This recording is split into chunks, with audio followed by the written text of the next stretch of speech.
మంచిగా కలిపేసుకున్నాక దీంట్లోనికి కారప్పొడి వేసుకుందామండి. 1 స్పూనుడు.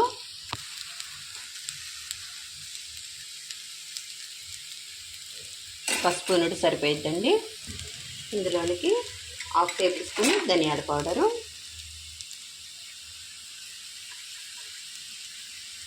రుచికి సరిపడా ఉప్పు వేసేసుకోవాలి. మనం ఉడికేటప్పుడు కొంచెం వేసుకున్నామండి, చూసుకొని ఇందులో కూడా కొద్దిగా వేసుకోవాలి.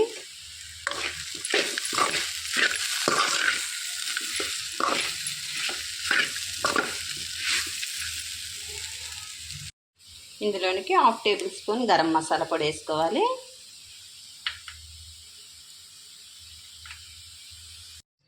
రెడీ అయిపోయిందండి. సులువుగా, ఈజీగా, టేస్టీగా అరటికాయ ఫ్రై అండి. ఎంత ఈజీగో, అసలు 10 నిమిషాలు కూడా పట్టదండి ఫ్రై రెడీ అవ్వటానికి.